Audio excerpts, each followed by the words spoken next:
How's it going, everyone? This is Vandal Designs here, and today I'll be showing you an updated version on how to make a visor transparent and how to make it really believably interact with the design around it.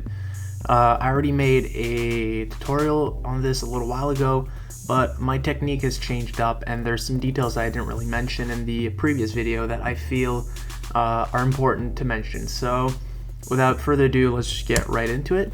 It's a pretty simple process, but it really does a lot.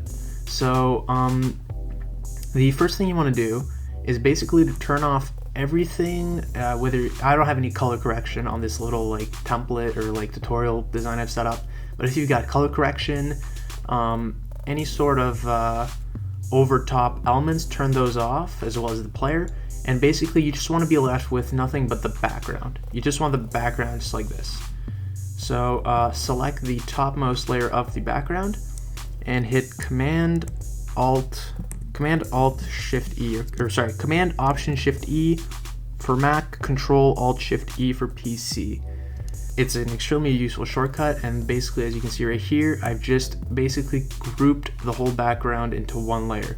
So we're going to call this background. So now we're going to turn Tase right back on. And what we're going to do is simply go to whatever selection tool you want, the pen tool. I usually like to use the lasso tool because it's not a big selection. And just lasso around the visor, just like that. Alright, so now that we have that selection made, we want to simply create a mask out of that. So let's just hit, well, if you already have a mask, then all you need to do is fill that part with black. And as you can see, I don't have a mask on right here, so I'm just going to hold Alt and click on this one right here, this little mask icon, and that's going to make my selection become invisible.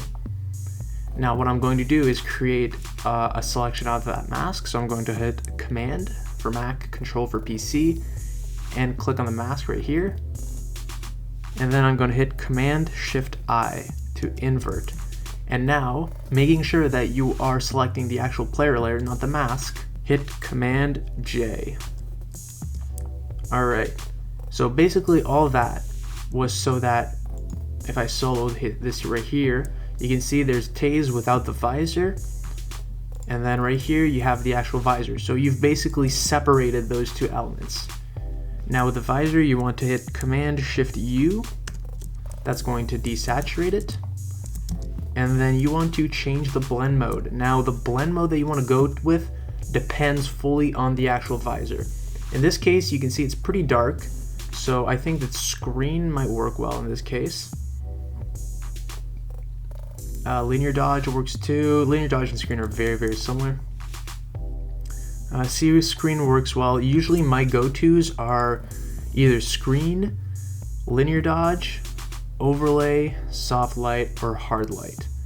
Hard light is often very good. In this case, it's a little too dark, so the visor kind of looks dirty for no reason.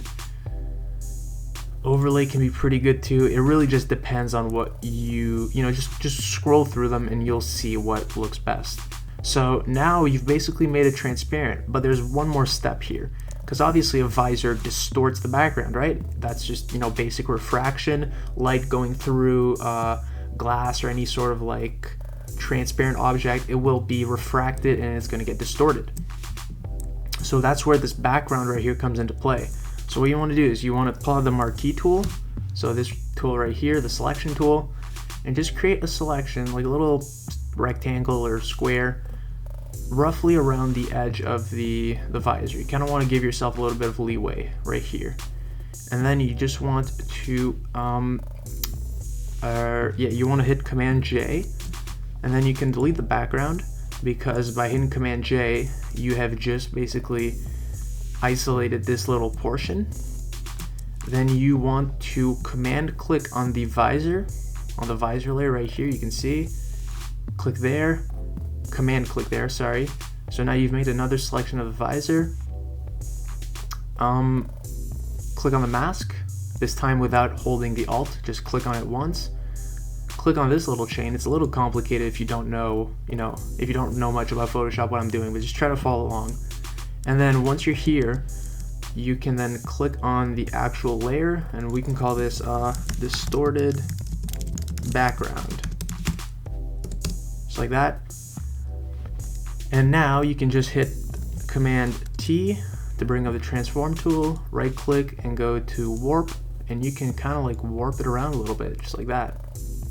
Now realistically, if we're gonna get real finicky, you know, technically this part right here should be distorted differently from this part, because right here there's only like one layer of visor that's going through. Here it's going through two faces of the visor, but you know, that's complicated. We don't really need to focus on that. So just distort it a little bit. I don't have an actual rule of like how you need to distort it. No one's gonna like look at your visor and be like, that doesn't distort accurately according to the laws of physics. Now, if you just distort a little bit, it looks good. It adds some realism. It's a pretty cool effect. You know, this is pretty extreme. It's a little more realistic. If you want it to be more visually, I mean, you could keep it like that. Honestly, that works too. This is just for realism's sake. You know, let's make it less drastic. In that case, it keeps it. You know, you can do whatever you want. You can make it super drastic, which is usually more realistic according to, you know, the laws of physics. You can make it less drastic just to keep the actual you know, look of the design. You can kind of like disobey the laws of physics just to make it look nicer. But yeah, this is pretty much how I go about making my visors. So yeah, hopefully this has been helpful. And yeah, I'll see you next time.